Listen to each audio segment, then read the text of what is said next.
Peter, Stephen, Deborah, Sarah and Tuka, we'd love to accept your offer. How often do you get all 5 dragons on Dragon's Den? Let's just say we went in to get as many dragons as we could. Turns out only a handful of times. Sooper Books is going to go down in Dragon's Den history. And that's across 21 seasons, hundreds of episodes and thousands of pitches. They're never going to let you do that. How many times have you seen the dragons go to the wall to discuss an offer? How many times have you seen the entrepreneurs leave, only giving each dragon 1%? How about pricing their company at £100? Well, it's a trick question, because the last 2 has only happened on Dragon's Den once in the entire history. We knew we had to do something different. And like I said, there have been a lot of episodes. Today we talk to Simon and Charlene from Sooper Books about how they made it happen. Secrets from the show. The BBC said, no, you have to. This is a money programme. And things you should look out for when you go on there. It was a last minute decision, but just please we did it now. On to today's episode. Tell us about the episode aired of Dragon's Den and like the most kind of extraordinary moment at the end. Just talk us through that. The dragons going to the wall for those that haven't seen it. Okay, well, it was a big shock for us because I think we both wondered where they were going. Yeah. So Tuka had actually made us an offer previously to them going to the wall. And we were quite set back by that just because Tuka is doesn't make offers, doesn't get out of bed for 1%. Yeah. And then Peter actually initiated, didn't he, for the rest of them to all. Well, there was an argument. So it was head boy of the dragons. Peter. Yeah. So Tuka offered at 1%, and then there was an argument between them and all the dragons saying, "But you never invest at 1%. What are you?" Yeah. And he said, "This is different. This is different." And then Peter sort of interrupted, didn't he, and said. He tried to find out what we wanted. Yeah, so he came back to us. That's right. And he said, well, come on, why have you actually come in here? And what was your offer at the beginning to them? £1 for 1%. £1 for 1%. Which is obviously a unique tactic as well in the den, right? Yeah, we knew we had to do something different. We had to go in there and we had to get a reaction from Go. And we ummed and ahed about this. Yeah. And we had to actually take it to the BBC before. And we were actually, our idea at the start was actually to go in with, ask for no money, basically. Mm. And the BBC said, no, you have to, this is a money programme. You have to come in asking for something. But we can go down to £1. And we were like, yeah, let's do it. Yeah. Okay. They actually... The lady that we were dealing with at the BBC said, they're never going to let you do that. And we said, no, please, can you try? Push it, yeah. So they went to speak to the head of the show and they let us. Yeah. So because they are quite strict on it, aren't they? Because in a way, it could be seen as a really clever negotiating tactic. Because occasionally you'll get somebody say, oh, well, actually, I'd like more money. Because you can never go for less money, right? That's the that's right. That's the deal. So it could be seen as a really clever negotiating. 50p. Exactly, but why? So why is it that you decided to go with that route then from the outset? Well, since the last show we had we raised 800,000 in our first round. So really, we had cash in the bank. We've seen all the seasons of Dragon's Den. Yeah, and it's so obvious.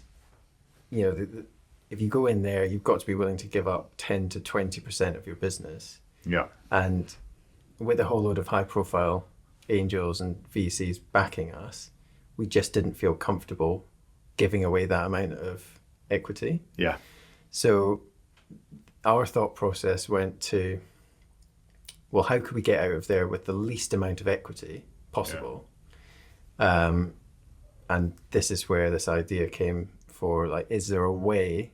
would there be a way to get out of there for a few percent with as many dragons as possible? So we were just thinking, well, why don't we just go for 1% for £1? It sounds quite good. Yeah. But then we were worried And as try and well. make history, because apparently it's Oh, the yeah. first in the den as well. So, Yeah, but it is. Yeah. But we were worried as well because we didn't know whether they were going to take it seriously or Yeah, not. that was... So that was the part that we really didn't know. And we were really nervous about We it thought going in. We were just obviously thinking, it's in our pitch at the start, and we thought, are they just going to slam us down right at the start and say, is this a joke? yeah.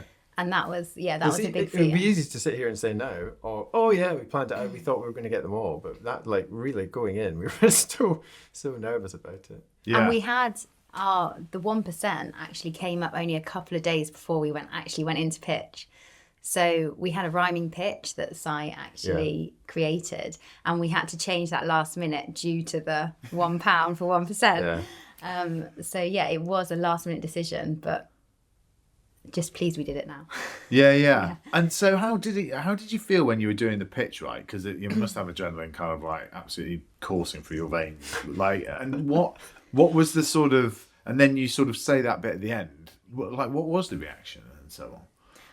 I'm pretty sure they all sort of almost stopped writing and looked up. Yeah. And were like, There was definitely a reaction. yeah. Yeah. And Peter said straight away, as soon as we finished the pitch, he said, I'd just like to congratulate you because that is a Dragon's Den first. Yeah. And we were still in sort of almost defense mode sort of thing. We were like, is he justifying? Is he joking? Is he about to, say something else? But it was genuine. Yeah. You like that, and the reaction from them was We got a little brilliant, clap really. as well from Deborah. I think Deborah Oh, started wow. off a little clap. I think that was after the story. That's a Dragon's first. I think that was after the story we produced for them. And yeah, I think it was just it came across. I think it came across warm. Our pitch did, Yeah, and I think they got that.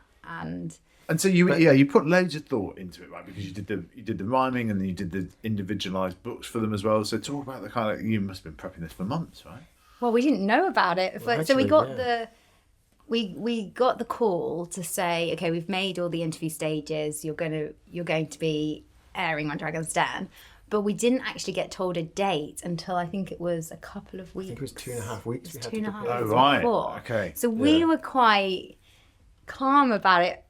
I think in a way it was, we didn't want reality to hit, so we didn't really do anything about it until we got that call. And then when we got that call, we just assigned everything to the team for Sooper Books, and we were like, can you just take charge for 2 weeks, which they did. It was brilliant. It was like being back at school. We just revised. We had sticky pads of everything like you scattered should all see over the house. And our everything. notes turned into a folder, and in the end it was just, obviously, because we had to get this rhyme right as well, because obviously it was all in, it had to flow. Yeah.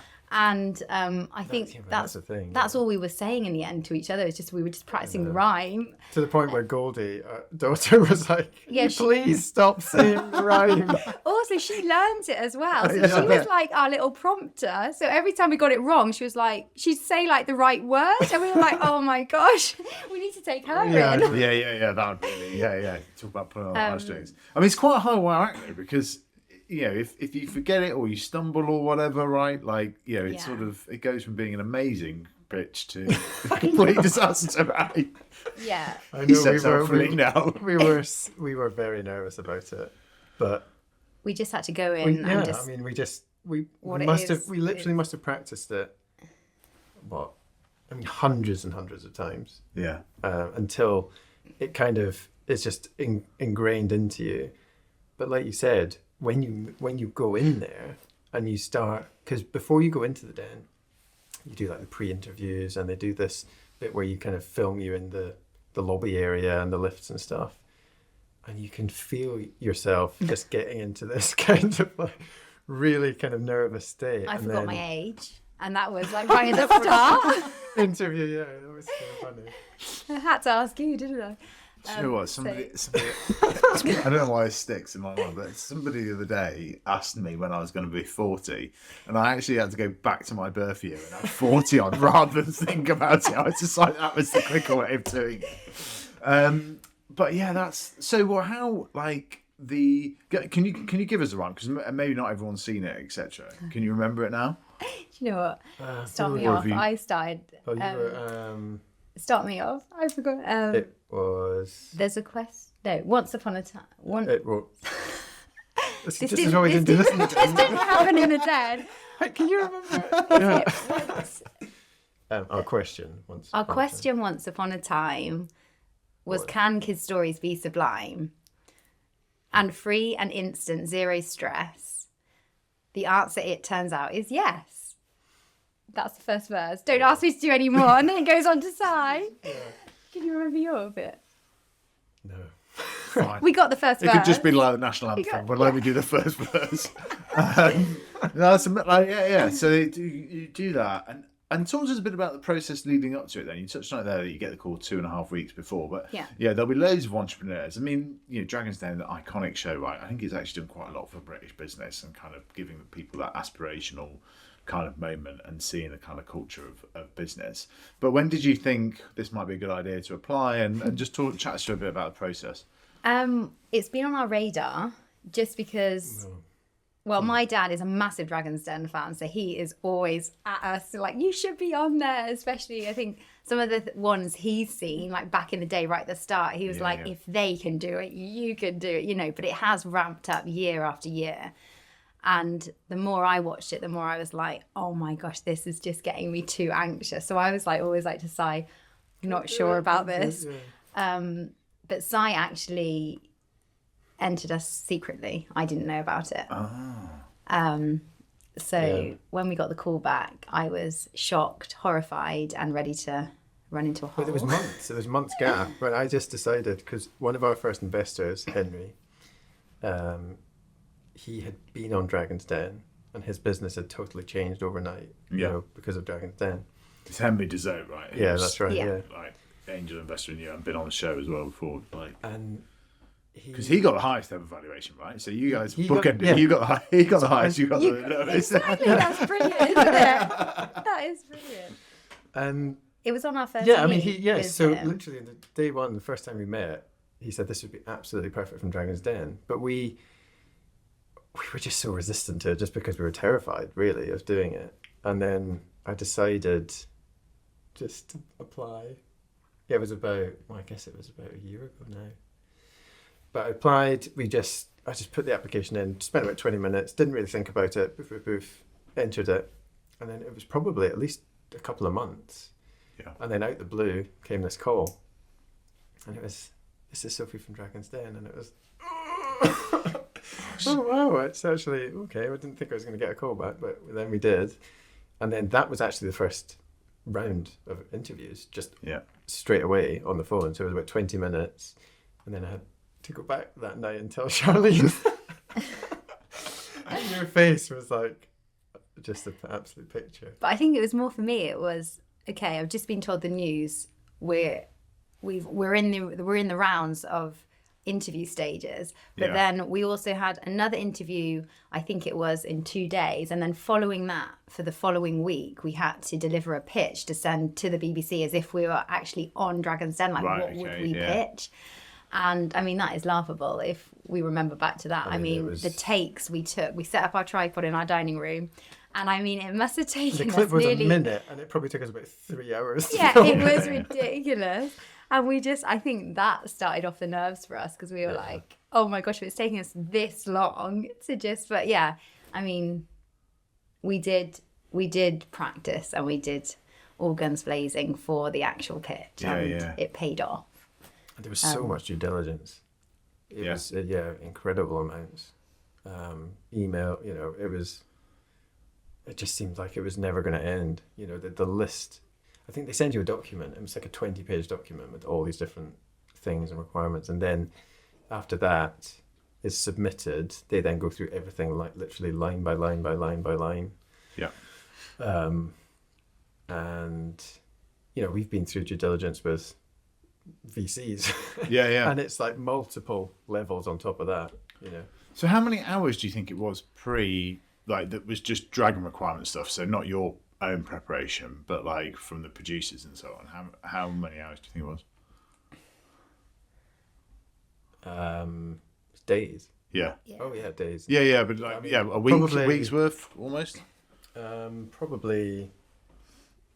Yeah, at least a week's worth of, solid getting the stuff, because they asked for, I can't quite remember, but it's like 15 years worth of employment experience and things like that.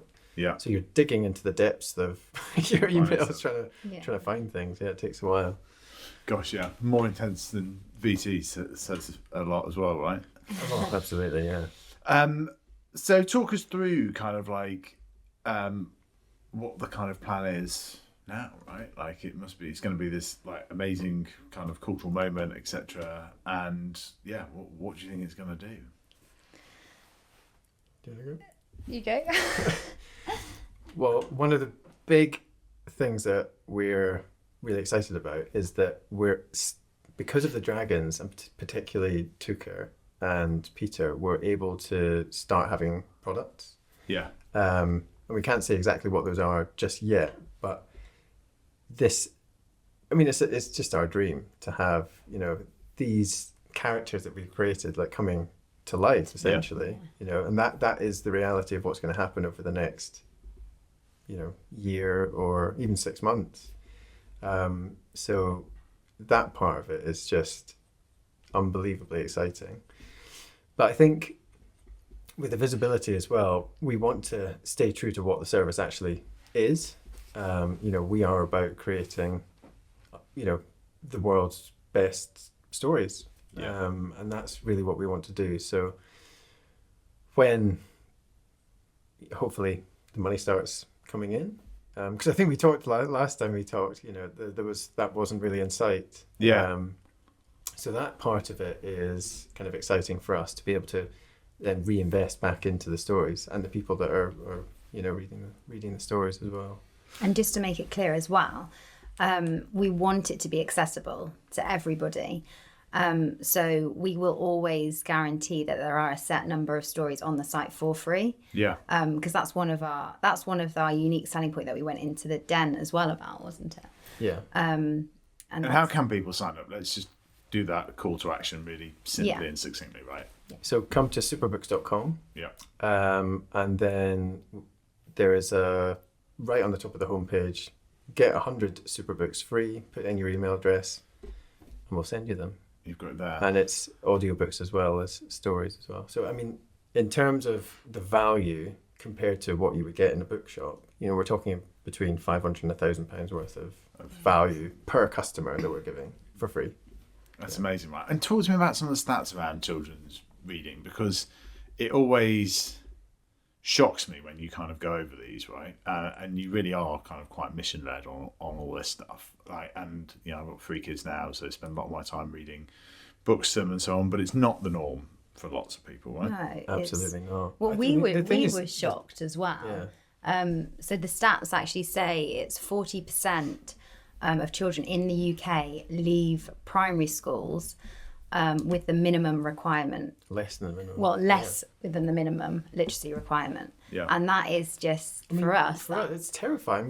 We've got Goldie's going to be starting school next year, and this is the norm for half the families across the UK. It's hundreds of thousands of children every year coming through, and it's really, really worrying because that is the trend.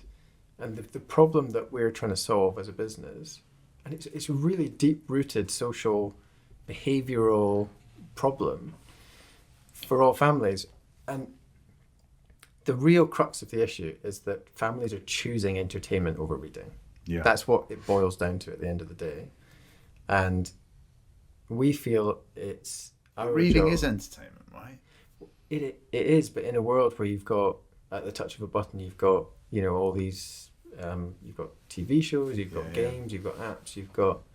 So we want to make Sooper Books feel like an entertainment again. but we don't want it to be associated with the junk entertainment. Okay, they can have that entertainment, but we want them to enjoy Sooper Books as an entertainment as well and get their 20 minutes of reading a day in. Yeah. And not only can they do that on their own, they can do that with family members as well, with carers.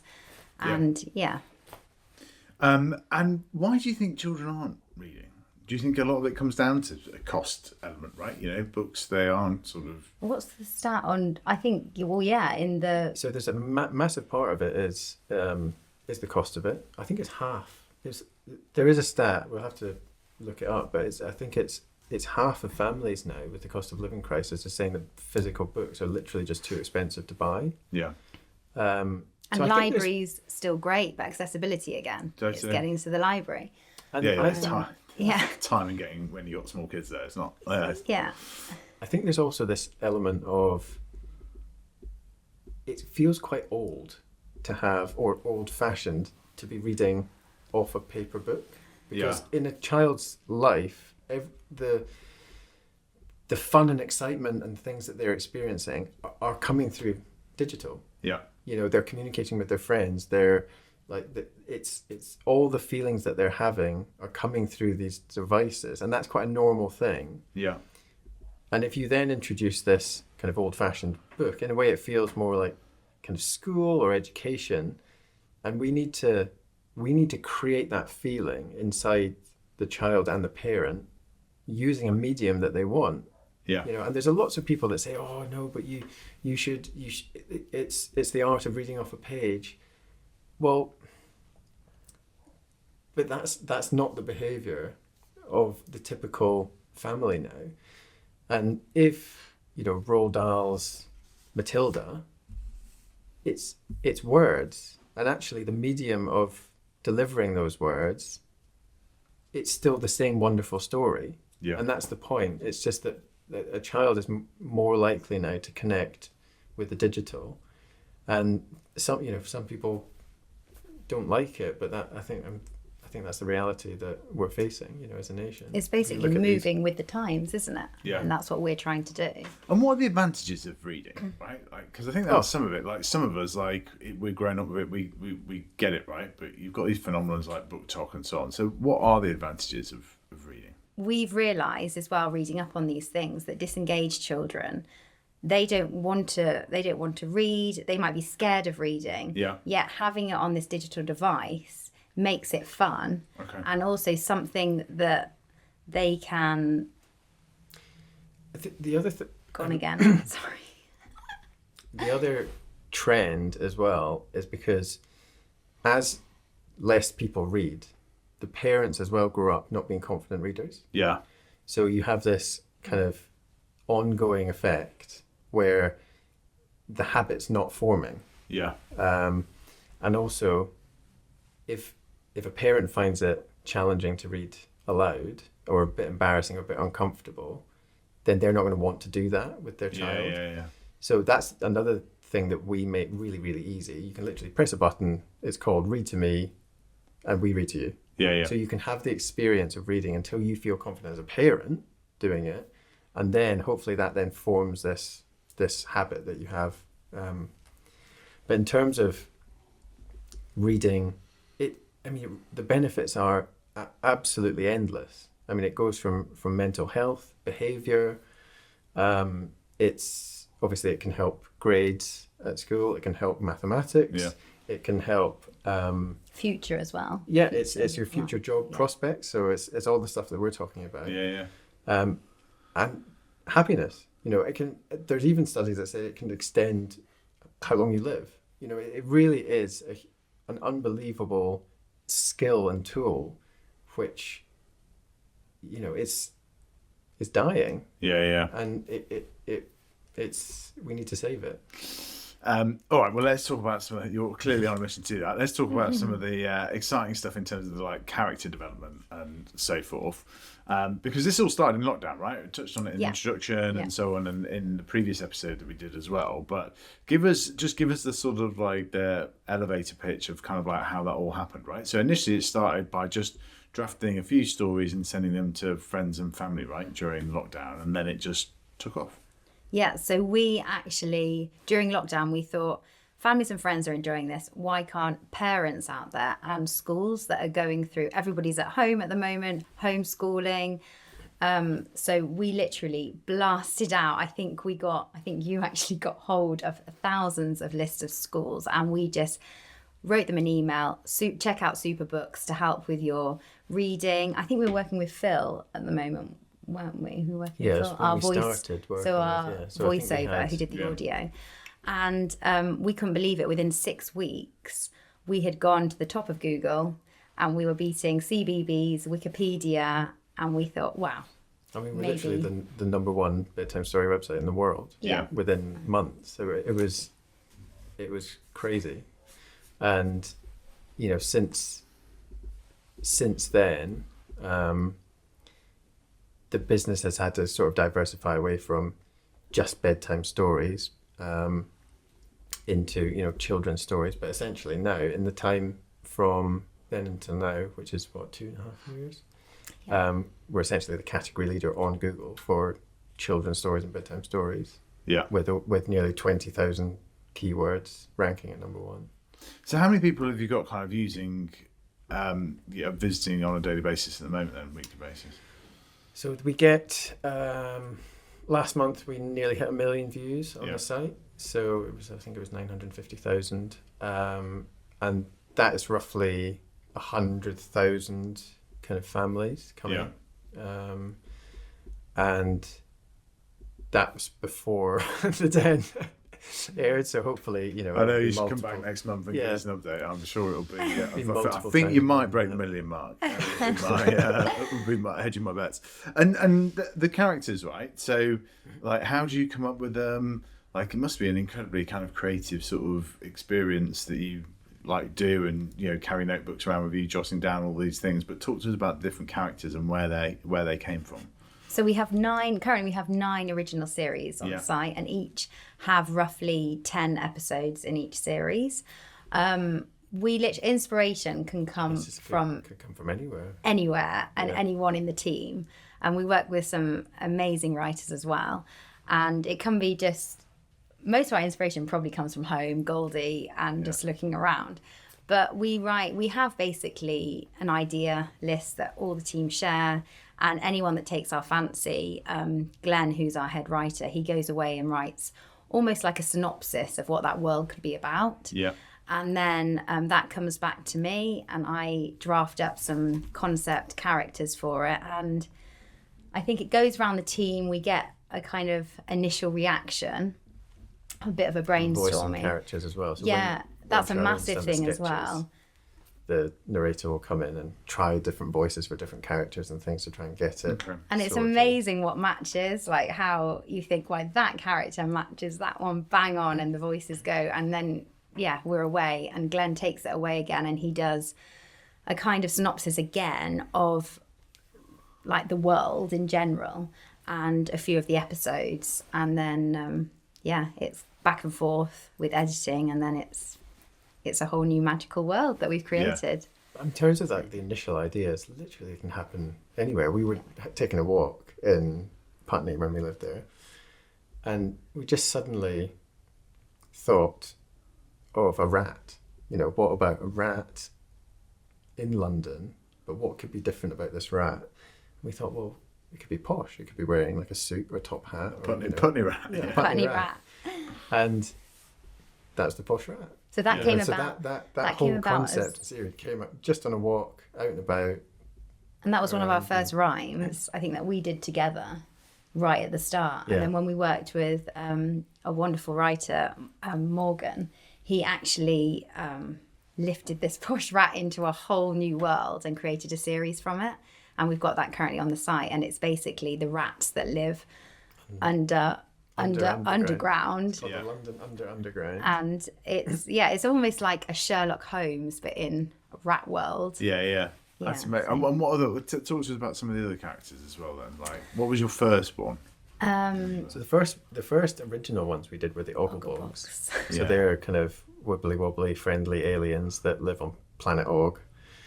And that was, I mean, I don't know where that came from, to be honest. That was just remember getting a voice note from you. I think for some reason I was in Wales with my family. You were at home. You were coming to meet us, and you were on the train there, and you sent me this voice note.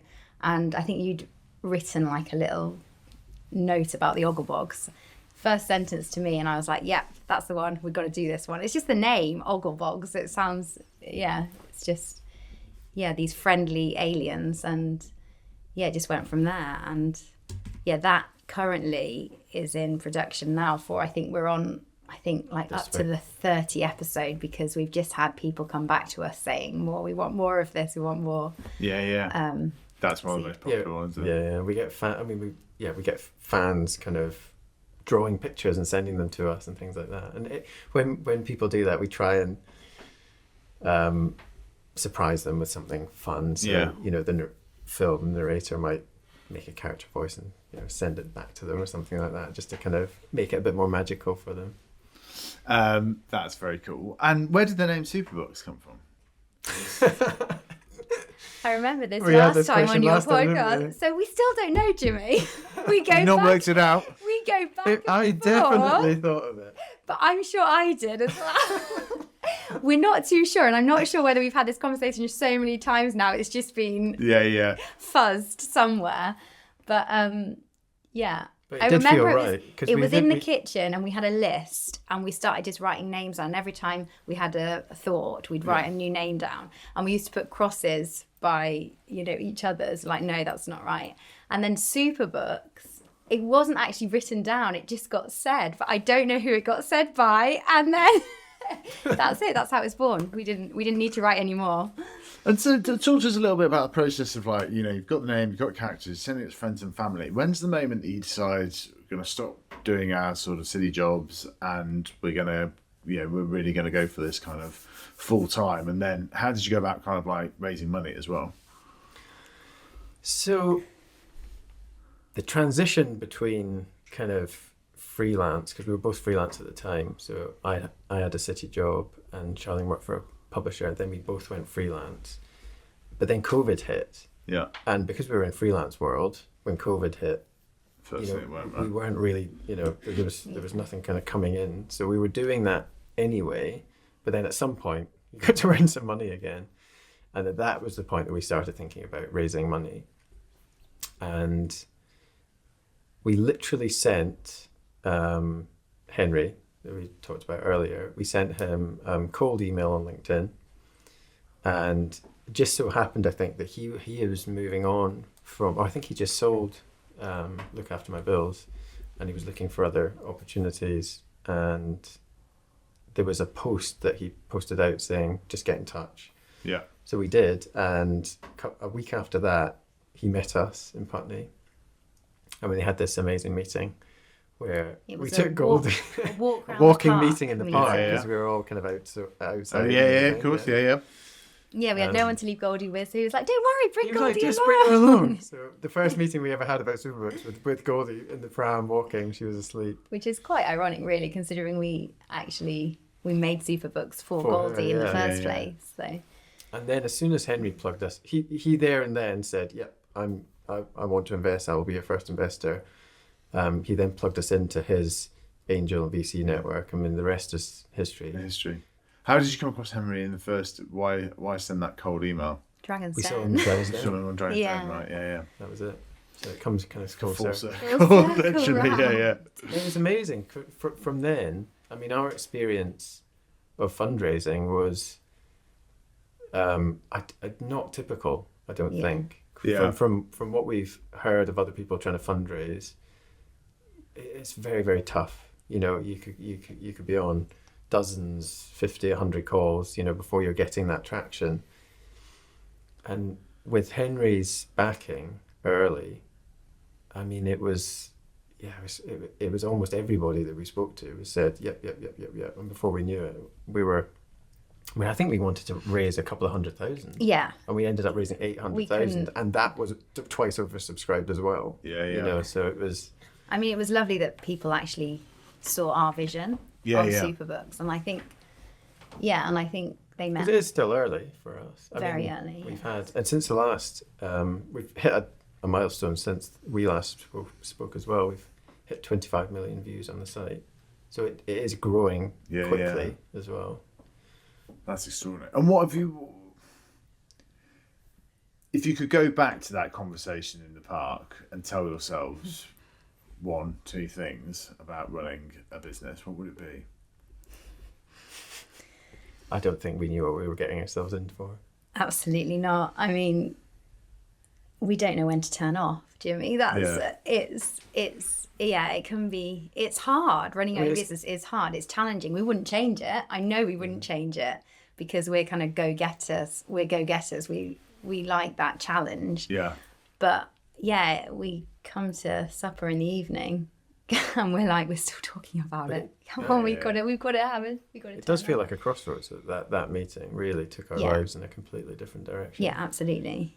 And because we didn't know what to expect from that meeting either. We thought maybe it would just be like a general meet, you know, but we didn't think Henry would actually show interest there and then. Yeah. And we didn't understand the power of his network either. No. I mean, it was, he basically plugged us into the elite angel network in the UK. Yeah.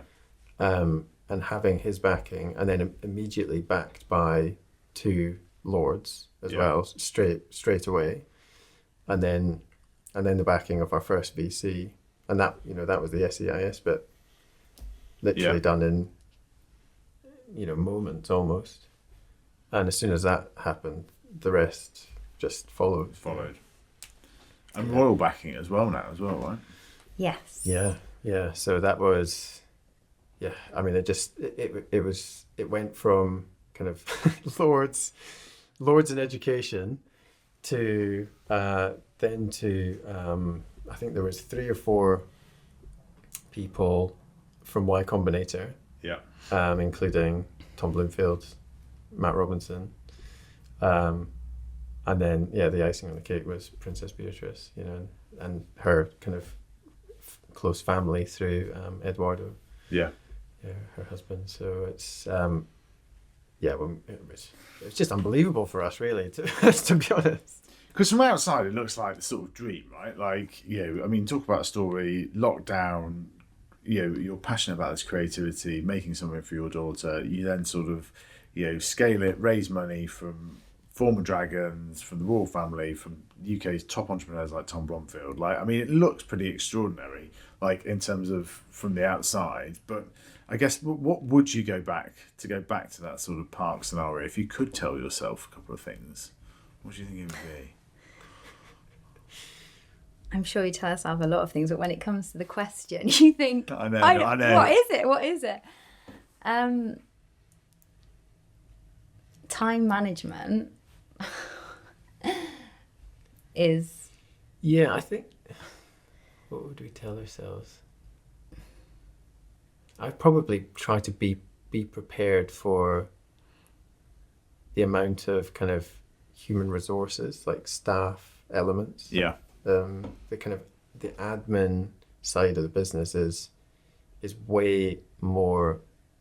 It just takes so much time, to do this, and running the investment side is practically a full-time job in itself. Because we've got, I think we've nearly got 50 investors now.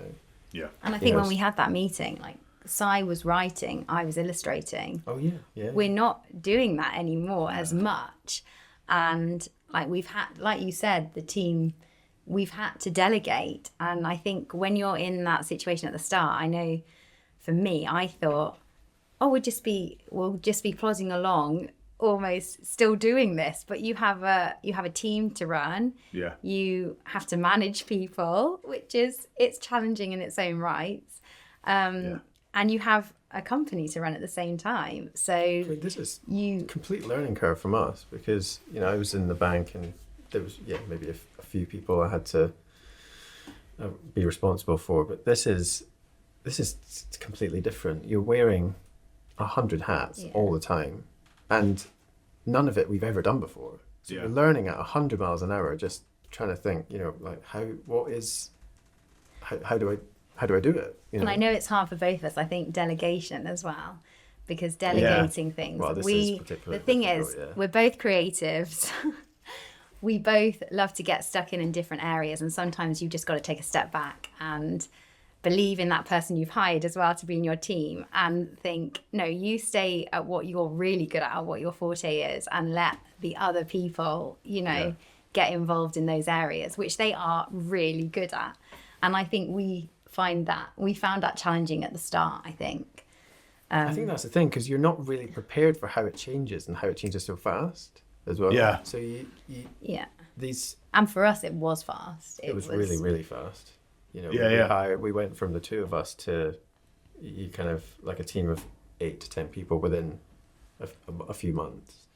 And what advice would you give to people wanting to get into children's books? I mean, we talked about this on the last podcast in the sense of, you know, some of the guests that we have, I think a lot of people think they couldn't do those jobs. But with you guys, I think everyone thinks, I've got a kids book in me, right? Like I could do this. And actually now having to write stories for my kids, like it's harder than it looks, right? But what advice would you give to aspiring children's authors? Don't use ChatGPT. Well, you see me scribble down at AI. I'm going to come to that. Yeah. There's a bit of an elephant in the room, actually, because people often say, you know, with AI coming in and ChatGPT and Bard and all these things, well, you know, stories can write themselves. They can't. These systems can't produce the human elements of a story. They can produce a storyline which goes from A to B to C, but they miss the essence of the character, and that's the thing. If you're getting into writing, focus on the character first, and then build a personality from that character. And don't even think about the plot or anything like that until you've got the character and how that character would interact with other characters, and build it up from there. Really. And that world will form around it. Yeah. And how do you do it? Do you like have like a big map of paper and sort of create these worlds almost? I do. That's how I like to roll. You're the visual, right? I just have it all it's just all in my head. And then it explodes onto me and I'm like, you have to write this down. I'm a list keeper, I am. I am always... I'm getting better at lists. So I will definitely just randomly come up with these random like ideas, and I'll always be jotting them down, and then I'll always visualize them. Well, visualize, I always do anyway, but I will draw. I'll just get a paper, like you said, and I will draw ideas. And sometimes those ideas can be created from those visuals from go rather than a concept. But it can start somewhere and go completely somewhere else. Yeah. You know, but the concept can come in lots and lots of different forms. Yeah. So the concept can come as a character on its own, or the concept could be the whole world, and then you start having to piece together the characters that fit inside the world. So it can kind of happen at any time, and it's not like a formula where we go, oh, we'll sit down now and we'll think about different things. Yeah. Yeah. And do you think there are any opportunities for AI and improving the systems and such like? Yeah, I think there are, but probably not so much. I think the issue that I have with AI particularly is that it's the intellectual property of lots and lots of people putting this into the system. Right? AI doesn't exist without it being able to, scan, learn off others, scan everything, and then it'll be able to produce. So that's where I have a fundamental issue with the creator community, where this is our work. Why should it be able to be put into this system that someone can then go and do something for free? Where I think it could be helpful is if you have your own content. So if you've got a basket of your own content, 100, 200, 500 stories, and you can create an AI model which can help your business from only these stories, that's where I think it can become very powerful, because it can start to understand how we write, the language we write in. It can start to generate, plot ideas and things like that from it. Okay. And the other things that could become very helpful for us in the future to be able to create stories faster is the images. So Yeah. it'll be able to start to understand characters, poses, because that's a real problem at the moment. Like it's you're not able to the consistency of the characters that come through AI art. You know, you can create one individual piece which might look quite good. So it might look like Pixar and it could look great, but try and then replicate that exact character throughout the story in different poses. That's when it breaks down. Yeah. Interesting. Yeah. So we have done some tests. Yeah. Yeah. No, it's one of the big changes since we last spoke, right? A couple of years Yeah. ago. Like it's interesting. It's not going to be that creativity spark of it, but like you say, some of the illustration and also moving images as well. Like it could make all of that sort of side of things, I think, like quite interesting and cheaper, etc. So just going back to the den and so on. Did you have more of a strategy going in terms of dragons you wanted, particularly? Did you think there'd be some that might be more interested than others? I don't know if it was Tricky now, isn't it? Yeah. Exactly. I don't know if it was not to tempt fate, but we never actually said to each other like any specific one. We went in there and we kind of said, didn't we? If we get a dragon, that would be incredible. Yeah. They all help in such That's different it. ways that they can all help the business in different ways. And that's like one of the reasons that we accepted 5 offers, because, you know, it ranges from product to digital to kind of like TV shopping, and Sooper Books can be put in all of those categories. So yeah, obviously we didn't go in for the money, but we went in to get as many, let's just say we went in to get as many dragons as we could, and it was a bonus what we came out with. Totally. Yeah. How have they been helpful thus far, right? Or not? Well, no, definitely, yeah. As soon as we, like, everything went through and the due diligence, we thought, right. Well, there's a few months of that for a start. Yeah. I mean, It took probably 4 months to do the legals. Yeah. To get that all signed up. Yeah. But one thing and we that was said, fast. We were told that was quick. yeah, we had all 5 dragons, and we thought, right, we've got to chase them now. You know, they've got multiple other things going on, multiple other investments. So yeah, we made it our thing to kind of get onto each of them. And yeah, we've met with them since, had video calls with them since, and yeah, they've all got their own niche that they can help us, which is and it's they've been all got amazing. ideas, you know. Yeah, this is the other thing. They've all got different ideas as well. So you have to kind of take a step back and think, okay, that's great. But, you know, at the end of the day, ultimately, we've got to take the business where we want the business to go. And all of them have that advice for us too. Is they know that we're going to be getting lots of different opinions, and they say you've got to. It's at the end of the day, it's your business, so we'll back you, whichever direction you choose. But you will be pulled in all directions. But taking on all those opinions and different things, you sort of it a bit bamboozling, bamboozling, doesn't it? Yeah.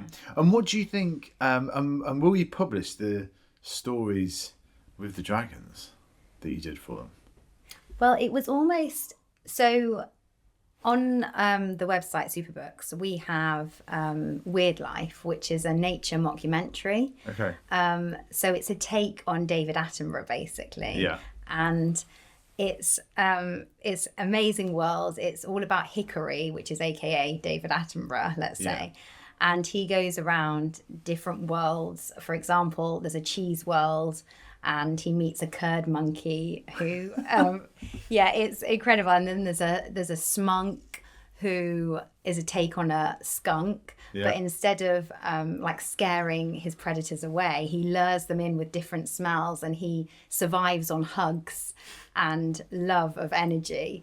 And it's one of our favorites, Weird Life. So we took that concept and used it in the den so basically it was a take on a nature mockumentary for the dragons. Yeah. And we took each dragon and illustrated them and we focused in on their quirks. So at the moment, it's not a full-blown story, because obviously we had to fit it into our 2.5 weeks, yeah. Yeah, into our pitch as well. So we only get a certain amount of time for our 90 pitch. seconds for it.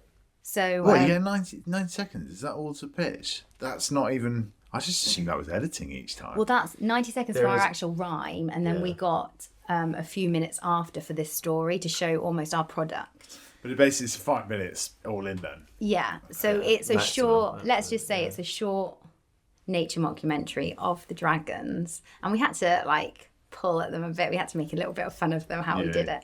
But yeah, it's a take on Weird Life, which is currently on Sooper Books. But we do want to. We might carry it on, or Yeah, we might there's just. definitely, if there's demand for us to be writing We probably about will then put it on our definitely, blog though, and have it up for people to see, because it's really. Because it's yeah. slightly, it's slightly definitely different about to an that. actual story that we would normally write, Yeah. just because of what it had to do in the den, you know. Yeah. No, I just think it would be really funny seeing some of those images and stuff fun. Yeah. And what advice would you give to people thinking of going into the den, etc.? Do it. Do it. Just Absolutely, don't like- think about it.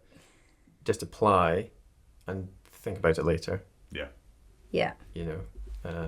Yeah, I'm so thankful for that application that you did, because I'm not sure I would have been able to do it. But we had the best time on that day. Yeah. Like, everybody welcomed us, and I mean, we had a long wait before we went on. So we got told our pitch was the afternoon. Yeah. So we got told to arrive about 10 o'clock. We arrived super early because I think we were just so nervous. And we got told, great news and bad news. Great news, you're the only one in the afternoon. But bad news, the first pitch has actually only just come out. So you've got another 3 pitches in front of you. And we were like, oh my gosh, which could last anything from like 20 minutes to 3 hours. Yeah. So we had a long wait ahead of us. So you almost graveyard slot as well then, right at the end. So it was like of the day. 4 or 5 Yeah. hours in the green room and kind of practicing and stuff. But I like mean, that. the But by the runners. time I you bet get- you did the rhyme 100 times. Oh there, my yeah. gosh, the poor. So we were with one of the runners that got assigned to us, Michael. I mean, he was great, but Yeah, he he's so must have. good. He probably could have come in the den with us and probably could have done the pitch, because the amount of times we were like, "Can we just do it one more time? Can we just do it one more And he was time?" like, yeah, every time he was like, yeah, great. Yeah, it's just one of us.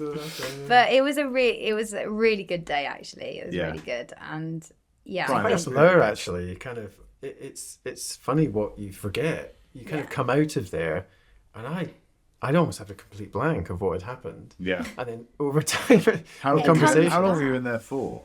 so we were in there for hour and a half. just over an hour, I think it Okay. was. Yeah, So still a decent amount of time then. but it felt Honestly, it like. just Like, goes it like looks this. so straightforward from the cutting of it. Oh my gosh, yeah. It looks like in and out in sort of 12 minutes. And yeah. But it didn't feel like an hour. It felt like it could have been 10 minutes Okay. by the time we come out, didn't it? Yeah. So what kind of stuff, other stuff were they asking then? I mean, obviously there'll be loads that doesn't make the cut of that. But, Yeah. but like what kind of thing about, particularly when you go in with such a kind of like bold, almost straightforward pitch as well, like in terms of the money, what kind of things were they asking? Can you remember? This is where This is the blur bit. This is the blur bit. And it, Well, they actually did a lot of talking about what they wanted to do with the business.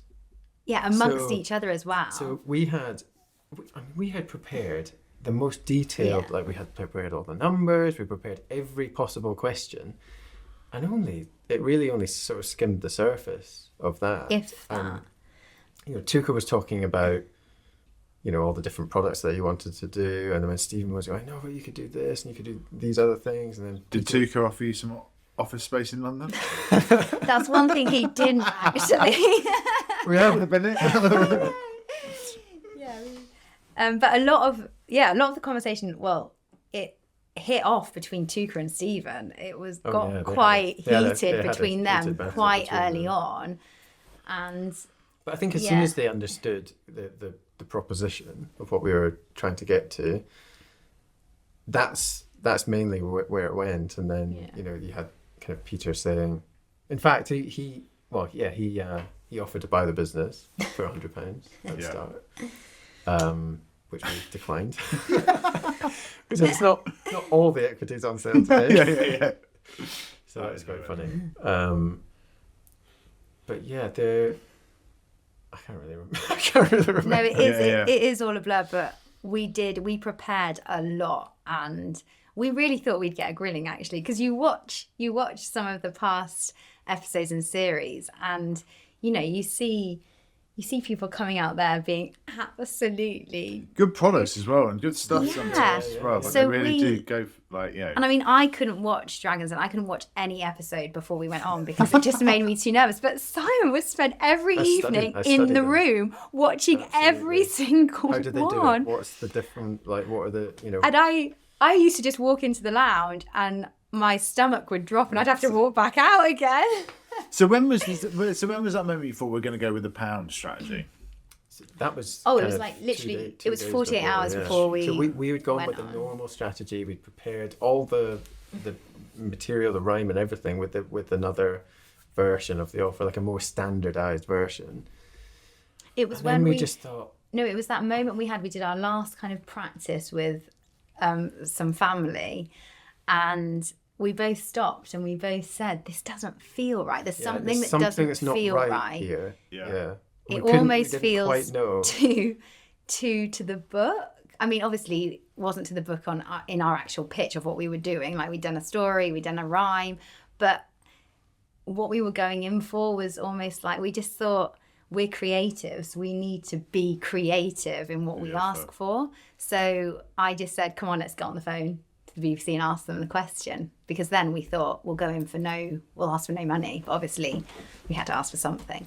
And that's when we came up with the idea of, let's make it as low as possible. It's kind of amazing no one's done it before, right, in 20 Well, that's what we thought that, didn't we? After we came up with it, we thought, well, hang on, how come no one asked us more about this? It's a funny one because typically when you go in there, you need money for something. You want to buy stock, or you need to do, you want to invest into something, and that's kind of why you were there. And we were just in this unique position where we just raised this ton of money, and really we just wanted their connections and to get us to that next stage. So it felt, I don't know, I felt like just right somehow, that it just kind of fitted into the way that we'd done things before.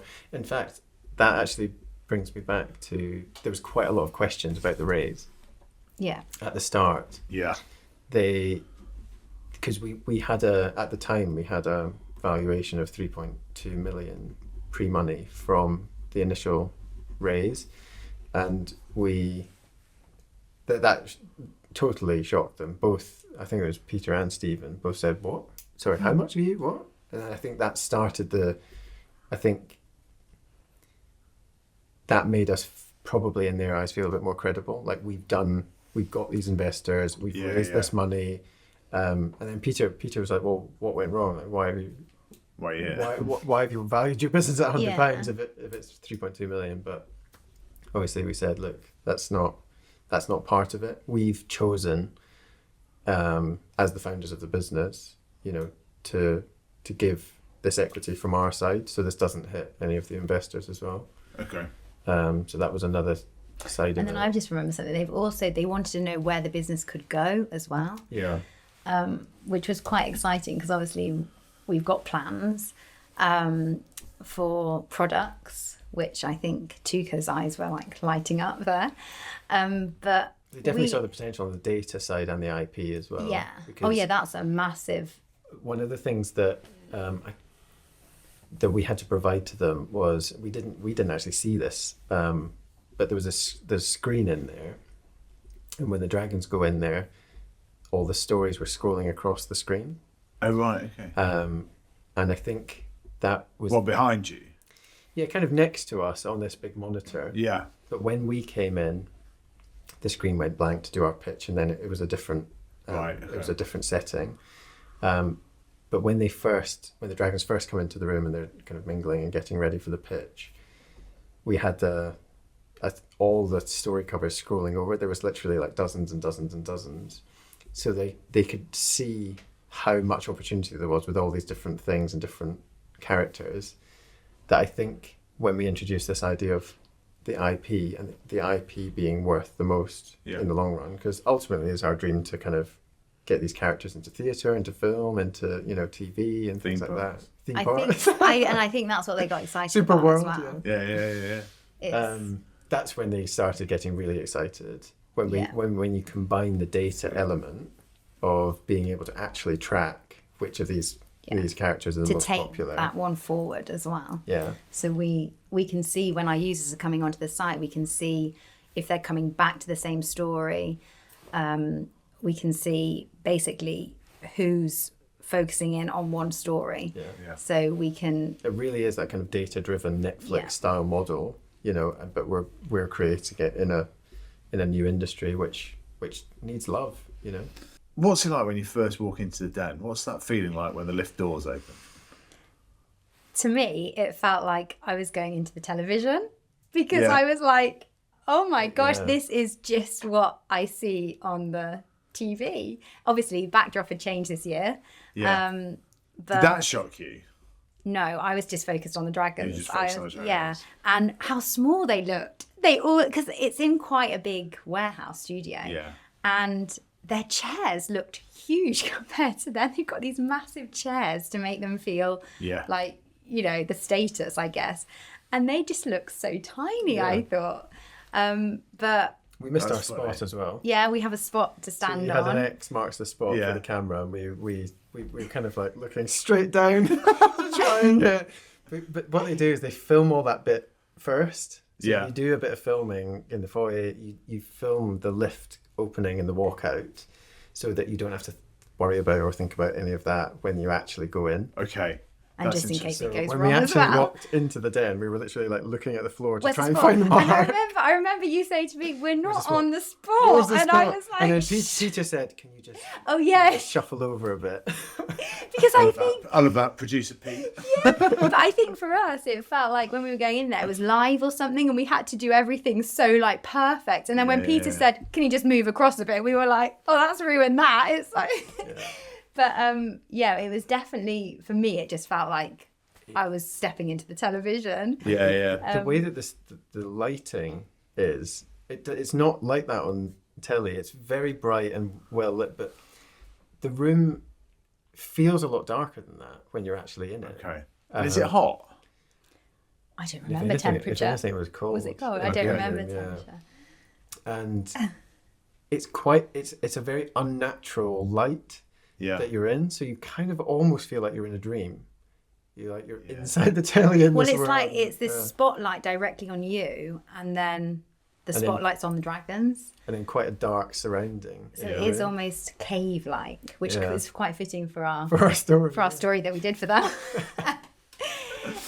And also the bit in the foyer, they do seem to extend that out a bit now, and I always think like it's quite hard to come across well in that foyer bit, because it's just sort of like anyone's pacing and like it's just a bit kind of so that's going to, they tell you that's going to happen, but that's not pre-recorded, so you're kind of like, whatever's going to be taken in that foyer is going to be shown. And I remember, but you're also not waiting to actually go in at that point when they're filming that. You are you? No, we did that before. No, we didn't, because they wanted that to be as natural as possible. They wanted to get your nerves. So that bit is when you see the light for the lift. This is what I mean. Like, I've literally forgotten. Yeah. Exactly. So that is you're going to be going in when that light goes 4, 3, 2, 1, and then you're in. But I remember high-tenning you. Oh yeah, and I just said you left me standing. You went, "No, I'm not doing that," and I was like, "Don't leave me standing." Exactly right. Talk about whether that gets showed or not, I don't know. Where's it filmed? Manchester. Yeah. So and is the new backdrop, is that genuine or is that? Oh, it's just in a studio. Yeah. Yeah, it's in a warehouse studio in the middle of Manchester, and this is a what do you call it? Cut that. Spoiler alert: the lift is not real. It's just the set. Yeah. Really? So, it kind of feels like a real lift when you're inside it because the lights go up and all that sort of stuff. But actually, the lift isn't real. Yeah. So you're in one door one floor. and out. Yeah. Shock. So it's just sliding doors, basically. Yeah. Wow. Well, gosh. And what? I was going to say, what was your favourite moment in the den? But that'll be the offer at the end. So that's a rubbish question. What was your sort of like? What do you think is the most kind of unexpected bit of being in the den? The emotion for me, because we were chatting about this the night before, and I was like, "What? There's no way I'm going to cry. Definitely not." And then Charlene was like, "Well, yeah, but what if we do?" And I was like, "Well, I mean, I Yeah, but suppose we if thought do, we'd be do." But crying we because thought we'd be crying much... because of the grilling maybe we got or Yeah, something. yeah. But it was But it was totally overwhelming when you knew that they were backing behind you and they really got it, and they started talking about kind of like all the work that we put in and how they loved all the characters and things. It just was too much, Yeah, Big moment. Oh yeah. Yeah, the absolutely. emo- Anyone that spends more than an hour with Stephen Bartlett, right, just can't help but cry. I mean, the emotion definitely got the better of us both. Yeah, definitely. Yeah. Which was unexpected, and I didn't. I mean, First time on telly, and we're both absolutely loving it. I started welling up and looked at you, and I couldn't believe And I it. And was you like were this. streaming, and I just Oh yeah, and then you both go, oh my gosh. yeah. Yeah, that's that. And you've watched every sort of episode, right? So you were like really kind of, you knew it all, right? Mastermind topic. Dragon's Den, super I've fan here. watched, Peter and Deborah in there basically from the start. Yeah. Like 20, I think we were in series 20 or something. And it's strange because they don't know us, but you feel like you know like them. you know them, Yeah. And which is actually quite a nice feeling when you go in, because it sort of comforts you in a way. But then you do have that kind of slightly starstruck kind of moment when you go in and you see them all looking at you. And how do you think you're gonna like? I mean, you do think back to some of those early series, right? And like Levi Reese, has ended up becoming like pretty much household name, right? Now, not necessarily saying that's gonna happen like to you guys. This has got a lot going about the characters and so on. But are you kind of ready to sort of be recognised in Tesco at the weekend and so on? Definitely not. Not how we go out at the weekend. we have a little 3-year-old. She's priority. If we manage to like all eyes on the scrape our hair, well, my hair back, and get good. But no, absolutely not. It's always been about, like you said, the characters, and that's been in front of us. It's another part of the learning thing, isn't it? This kind of, it seems like to be constantly. That's almost evolving. like stripping a layer. Yeah. But no, definitely not. So I think it'll be a bit of a shock if anyone does recognise us. And if you could speak to one kids author, dying or alive, or one from dying and one from alive, and you could ask them one question, what would it be? I remember you asked us a question like this probably at the froze end, up and we last just time. froze last time. It's like, what happens to us when we get asked story questions? We just go. Isn't it quite generic? I think our answers. Well, I think that's it. I mean, we're both massive Roald Dahl fans. I mean, that's a massive inspiration to us, a massive inspiration for the visuals, and I think it's that quirkiness he can get away with as well, and we like to bring that to Sooper Books. It's something a little bit different. It's not always. It's not always. What am I trying to say, Si? It's not. I'm not sure. We don't like every story to have like the happy ever after. We like to be a bit different in how we think and appeal to children nowadays. Contemporary, really. Sooper Books is a contemporary platform. And it's I'm entertaining not sure. with words as well. So using, like the oglebogs, like words that are just fun, strange, and it doesn't have to be by the book or things like that. So it's about creating that experience outside of the classroom reading, where it really does become fun. I'm not sure. Sorry, I'm not sure if think we we actually answered answered that. that question. No, but it is interesting. I mean, when I read the kids' books now and stuff, like one of the things I'm really struck by is like how like illustrations and how kind of amazing that is from when I was kind of growing up, right? Which were basically like spot books. Right now, you've got these huge kind of like A3 size when fully open, like incredible designs and so on. And it is a very sort of visual experience as well, which is good. I don't really know what I'm saying there. It's my reflection on kids' books. One thing on that though, with the book and the whole experience that we're trying to create is, I think there's something in the experience of consistency for a child that makes it really special. Yeah. So at the moment when you've got physical books, they're all different sizes. One might be paperback, one might be hardback. They're different, these different things. But what we'd love to create is this really consistent experience. A bit like if you get the da-da at the start of Netflix, you kind of know you're in for something really special, or the universal that theme. And I think having that experience consistent and knowing that the story is going to be magical because it's come, from us and our writers, is really special. And that's something that's a bit different as well from what you would just, if you were just buying physical books. Quite a few things like that as well, isn't there? There's the sort of lion roar and the kind of like pyramid as well, the start of films and so on. And it is, I think there's some science behind it as well in terms of the kids quite enjoying the same thing, because everything they do every day is new and whatever, and it can be quite sort of overwhelming at times for them and so on. So actually having something that is consistent, and it's partly why I like sometimes having the same story 6 times in a row or whatever. So it's like, yes, we know that well. yeah, exactly right. But yeah, no, that's interesting. And you're thinking of you're thinking of crowdfunding as well now, right? So talk to us a little bit about that, what your kind of vision for that is and so forth. Yeah. Yeah. Do you want to do it? Shall I do? Yeah, we are. So one of the things that Den brings is obviously visibility. And one thing that we'd love to offer the public is the chance to invest next to the dragons. Yeah. And it will be a limited pot at this valuation. But it's something that we've actually always wanted to do, right, from the first round.